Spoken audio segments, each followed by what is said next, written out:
We will meet with the board of directors for the Miami branch on Friday, and we will ask them these same questions and basically ask for their input on what's going on in the economy from their business's point of view, and what should we do about it as policymakers.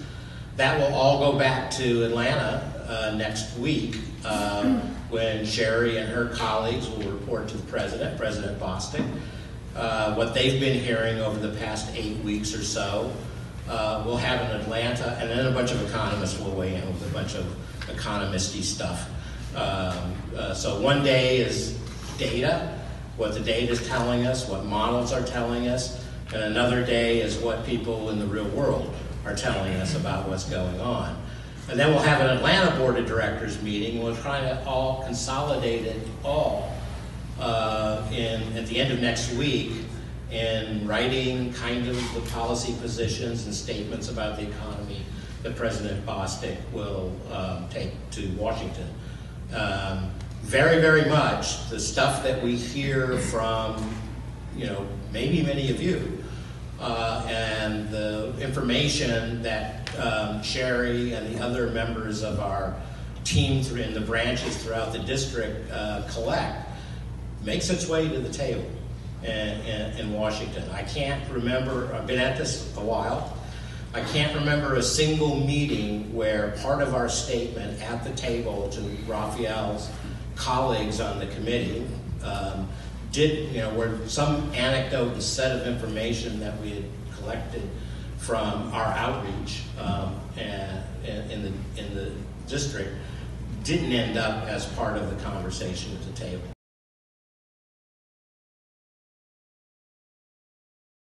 GDP down, inflation down, unemployment up. So we go through this exercise where 4 times a year we actually publish what our forecast on those things are. So at the last, we won't do it at this meeting, but at the last one, we did publish that. The narrative about I thought I was going to actually have to show up, a couple of weeks ago, I thought I was going to have to show up here today and completely change my tune about what was happening after. I know we'll probably talk about the failures of a couple California entities later on, but I was a little bit fearful that my story was going to have to fundamentally change. It hasn't. And I don't think our story, and so when I say our and we, I'm contractually obligated to say the views that I express are not necessarily those of the Federal Reserve System. And when I say we, I really am talking in our role as policy advisors at the Atlanta Fed. So what is the Atlanta Fed staff thinking? So, by the time we got to the end of last year, our story was pretty much that it was likely that we were going to see some softening in the economy. Associated with that would be continued but slow progress on inflation. And associated with some of that softening in the economy would be some cooling off in labor markets and some noticeable but not really dramatic increases in the unemployment rate or a slowdown in the pace of employment growth. That's my story, and I'm sticking to it. I mean, that's, as of yet, that seems to be the track we're on. What that means for policy, the policymakers are going to decide. But if you looked at the summary of economic projections that were published in March, the story was that kind of outlook with growth kind of flat for the rest of this year. If you kind of do the math, you think about what the first quarter looked like. The minutes from the FOMC meeting came out, and one of the big splashy pieces of news from it was, so there are 2 things that happen in a meeting. Well, there are many more than 2 things, I suppose, but one of the things happens at the meeting is there is a presentation by the staff of the Board of Governors, and they give their outlook. And then all of the participants, all the presidents and all the governors go around and give their outlook, some of it which is published in the summary of economic projections. Interestingly, the staff projected a recession, and that was in the minutes. It was not kind of hidden or anything. The committee numbers don't really quite add up to that, but it is kind of flattish, soft growth for the rest of the year. The rate of inflation ending the year in the kind of low 3-ish area, and the unemployment rate ticking up some, the story I just exactly said. And, you know, as I said, I mean, I don't think that there is anything happening yet that we've seen. We're going to hear a lot in the next week from lots of people, but we still seem to be on track for what feels like the proverbial soft landing.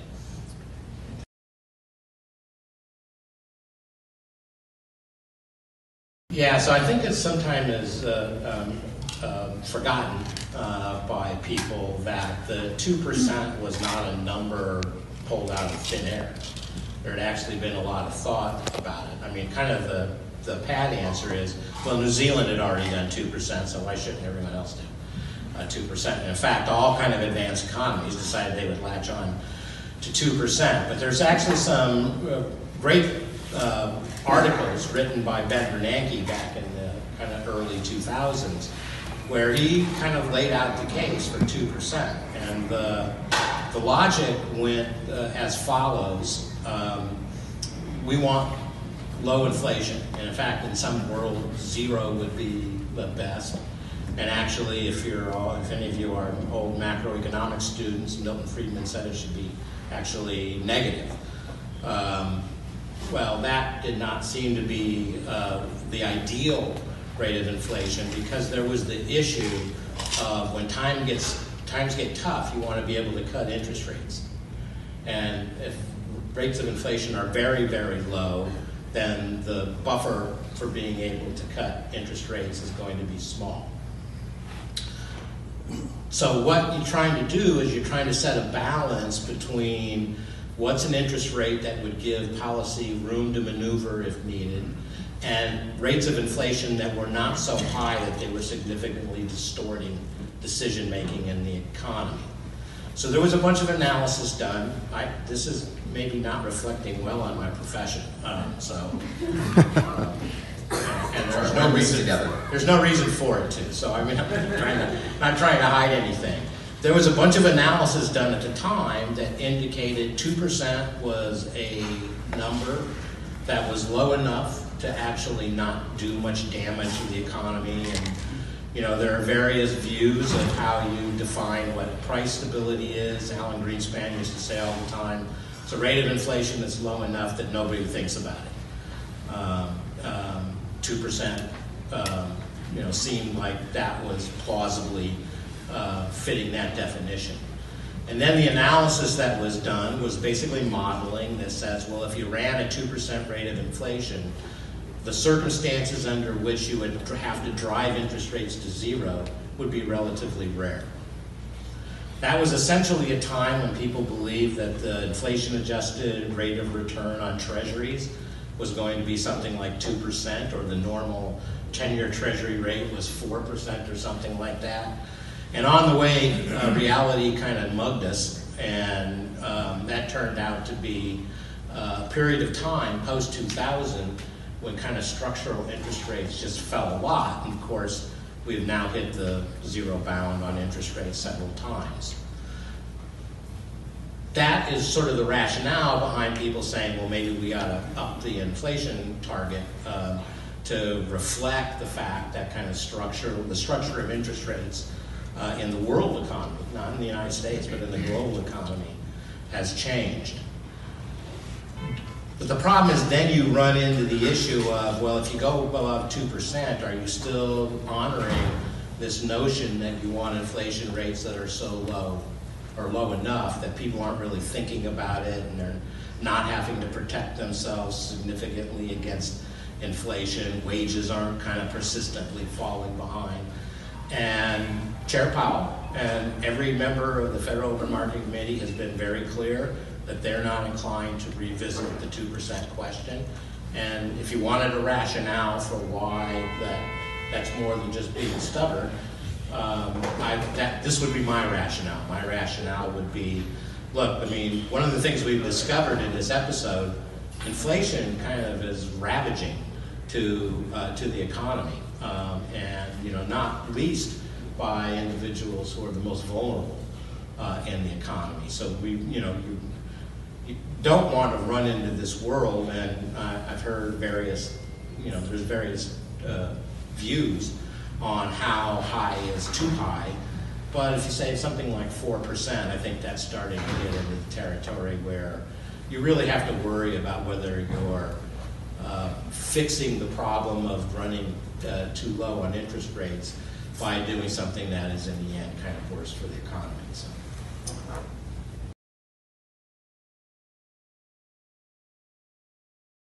I'm curious, like, what your take is on sort of the state of the Phillips curve and this potential for a soft landing where we get sort of a disinflation like we've been seeing, but without a significant bump in unemployment. Whether you think that's how likely of a scenario do you think that is? So the Phillips curve is a story that persists because I'm going to say something I shouldn't say. That's good. Because we can't think of another one.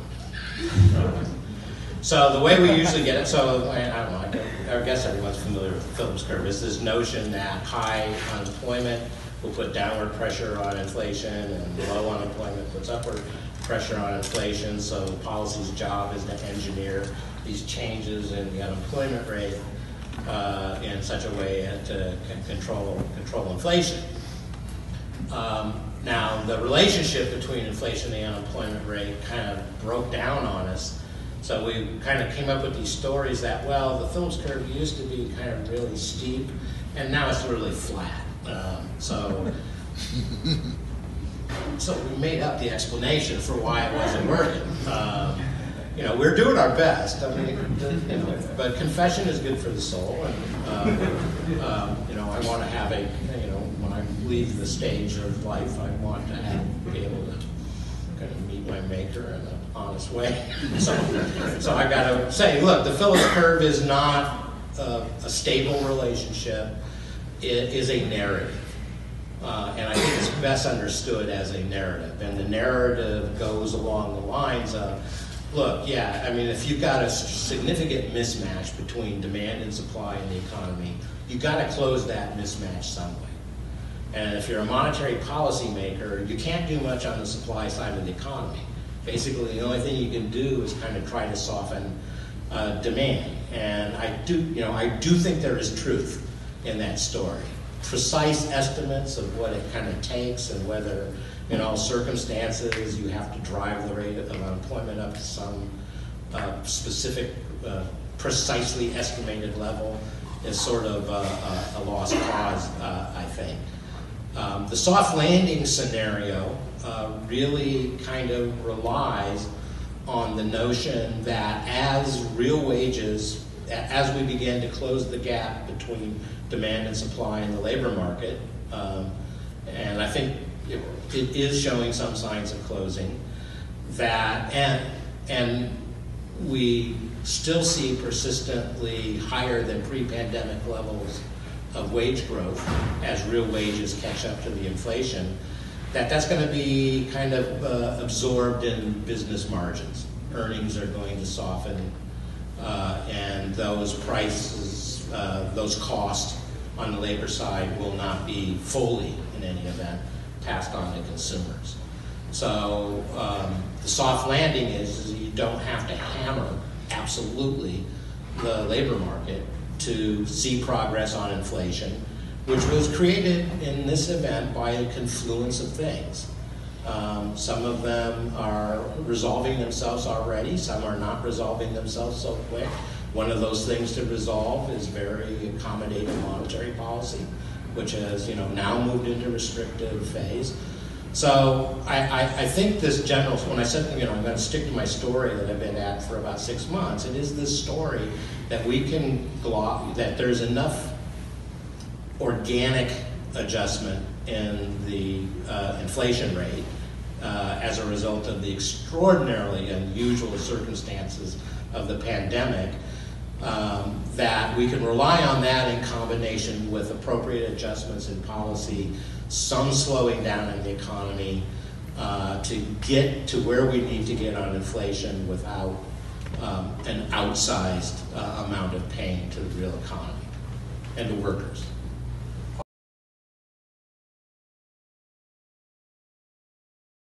I mean, different question whether we've drawn a conclusion about it, but that, you know, that, I mean, even before kind of the SVB event, and I mean, that was clearly on our mind. This was, you know, the one place where we saw, you know, a real effect of the interest rate increase. It was residential housing, of course, and the CRE bit was basically looming out there. We knew it, we know it. So, you know, Sherry and, you know, many of our efforts, I mean, obviously we talk to bankers all the time. I mean, that is one of the kind of key data points as to, you know, how tough this is going to go. Some of the things you mentioned, there's obviously a lot of geographic kind of differences. The Northeast doesn't, whenever I come down here and I'm collecting information from our business contacts, I always remind myself I've got to apply the South Florida discount rate, because this is not a representative place in many ways. And so, but several places are doing great. I was even in Chicago last week, and I was talking to someone who was kind of moving into a new office space, and he said, I'm taking his word for it, but he told me that office occupancy is in the Loop, in downtown Chicago, is like 90%. So that, we're not seeing it yet, is all I can say. The work from home phenomenon is really kind of interesting because, it is a fact. I see it on Mondays and Fridays and driving into work on Atlanta. It's real and here to stay. Our friend Nick Blue spent a lot of time thinking about this. But what it means for something like kind of the physical space needed is really kind of an interesting question because, at the bank, we have, in the research department, through most of the bank, we have like a 3-day in-person requirement. And so most people come in Tuesday, Wednesday, Thursday, and then they work remotely. Well, look, that everyone's in on Tuesday, Wednesday, Thursday, we need the same amount of space to do our work, even though we're not kind of completely occupying it or using it to its maximum capacity all the time. So there's a lot of moving pieces in all of this. As I said, as of yet, the warning signs of kind of impending real severe distress is not there. But that doesn't mean it's not going to be there. Particularly, we hear the same thing, as resets begin to kind of come into full bloom, and we'll see how that plays out. But of the many things we watch, that's near the top of the list. Yeah.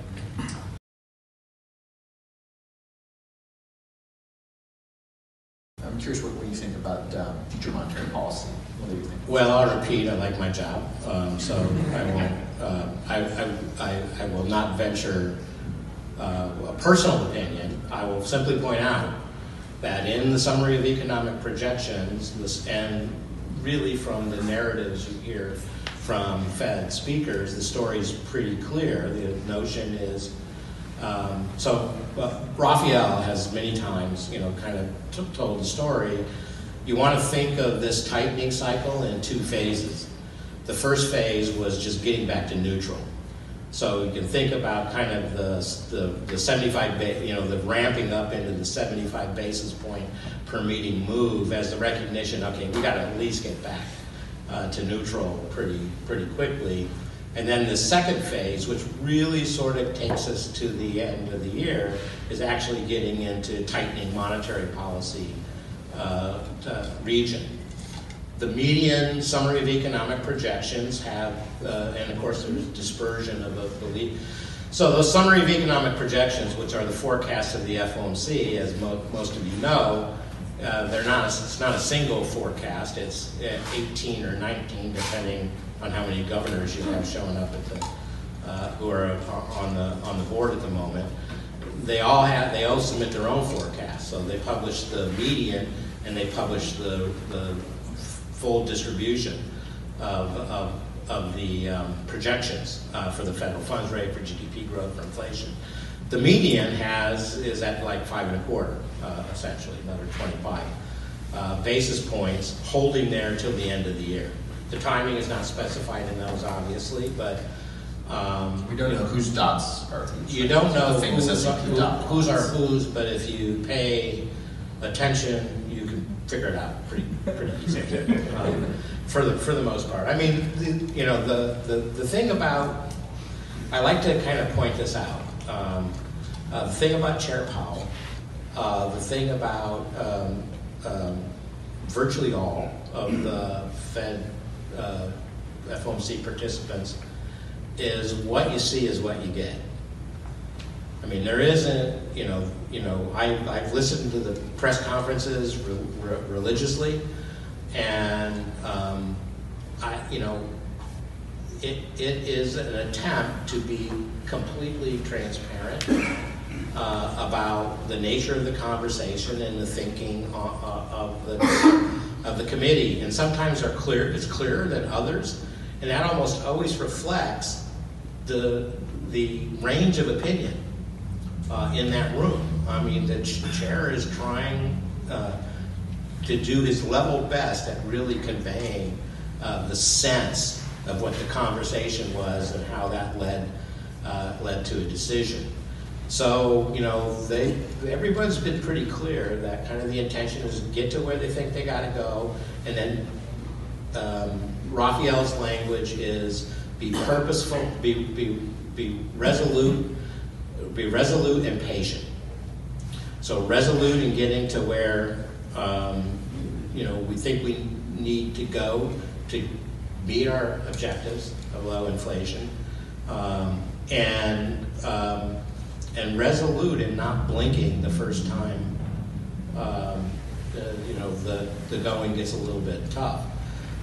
I like to point out that if you're my age, and there's quite a few people in the Federal Reserve System who are at the top, who are roughly my age, you grew up in the 70s and 80s.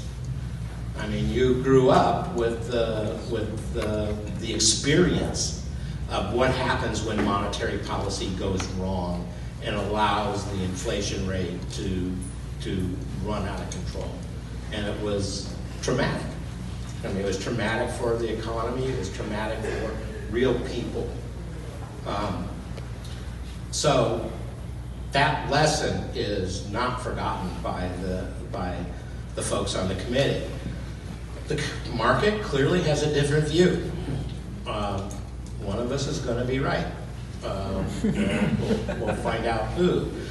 I think for the most part, as far as I can tell, there are many people in this room who actually can speak more authoritatively about this than I can. I think in general, the difference of opinion really has to do with different macro forecasts.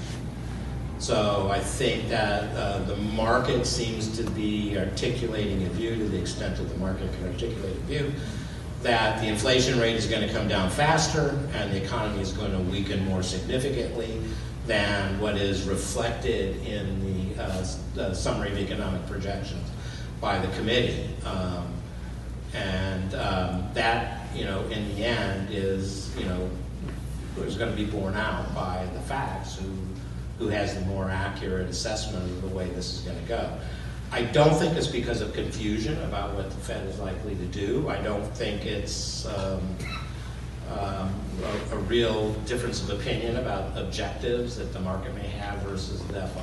I think it has to do with just different views of the way the economy is going to evolve. If you're skeptical about the soft landing story, then the question is going to become, well, what does resolute mean when the going gets tough?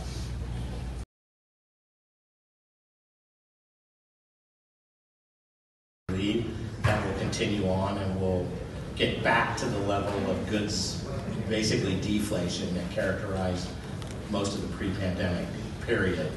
We know the housing elements change with a lag, you know, the dynamics of that are in some ways baked into the cake. It's taking much longer than kind of technically we thought it would, but so we'll see relief of pressure on that, and so what's left is this kind of services X housing. And the other element that makes that important, of course, is that's most sensitive to wages, because labor is the major cost in that kind of sector of the economy. It does not have to go back down to 2%. It just has to moderate, because this is all going to average out. It always does whenever, you know, the 2% was never 2% uniformly.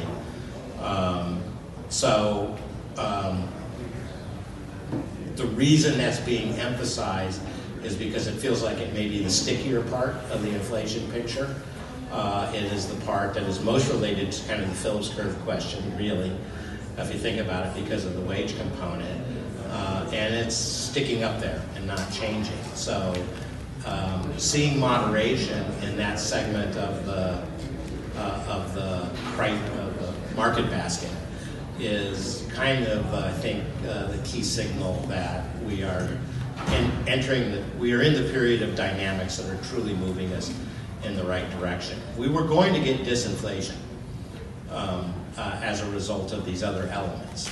We'll continue to get some disinflation result of these some elements. The question is, where do we get stuck if we do get stuck? And that's probably going to show up there. I wish I could give you a forecast of kind of whether that can be successful without job loss.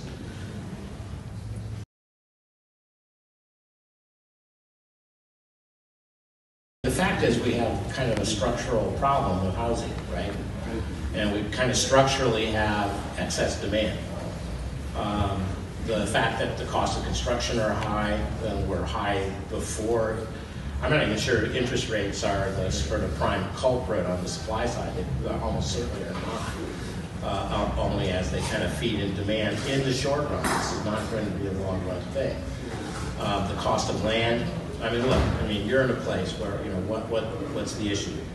The issue is the cost of land and the material cost of building.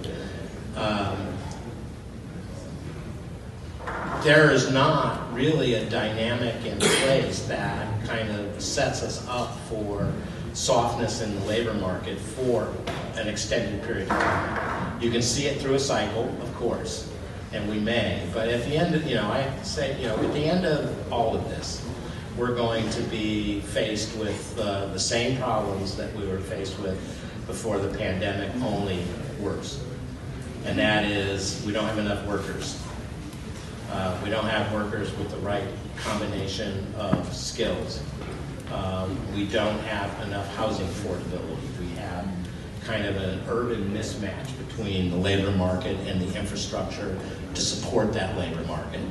I mean, these are huge challenges, and they're not going away.